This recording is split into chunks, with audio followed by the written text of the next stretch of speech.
Bon, c'est sympa ça, oui, non? Hein, Rosa Méziane? Ah si, enfin moi, pour reprendre sur la forme, j'ai trouvé ça plutôt intéressant. S'il avait été dans des grands salons pleins de dorures, on lui aurait reproché. Moi, je crois que dans une France post-gilet jaune, post-Covid, c'était plutôt intéressant d'être dans un salon plus sobre. Alors certes, il est dans un fauteuil, une table basse, près de la cheminée, et que c'est peut-être pas ce qu'on attend d'un président, mais on lui a souvent reproché d'être dans sa tour d'ivoire avec son équipe de Mormons. Il fait preuve, pour une fois, justement, de simplicité, de sobriété, avec une volonté d'être plus intimiste. Je crois qu'il faut savoir le saluer.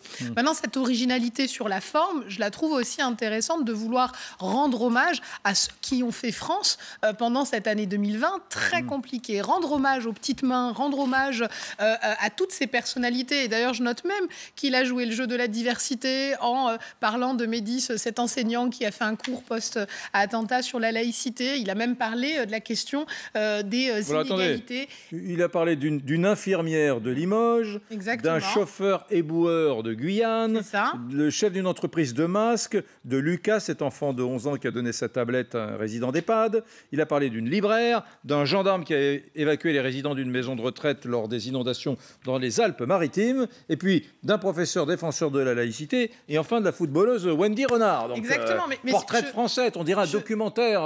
Mais non, mais je trouve ça intéressant. Tranche de vie. Qui rend hommage autant aux femmes, autant aux soignants, aux enseignants, aux militaires, aux policiers. Enfin, je trouve que pour une fois, le fait d'avoir fait la part belle aux Français du quotidien, c'est intéressant. Et je vois qu'il a quand même tenté de montrer que malgré le brouillard, il a un cap, il a une vision, et que malgré la crise, il traitera aussi un certain nombre de sujets qui sont la sécurité, qui sont les inégalités sociales, qui sont les questions de discrimination.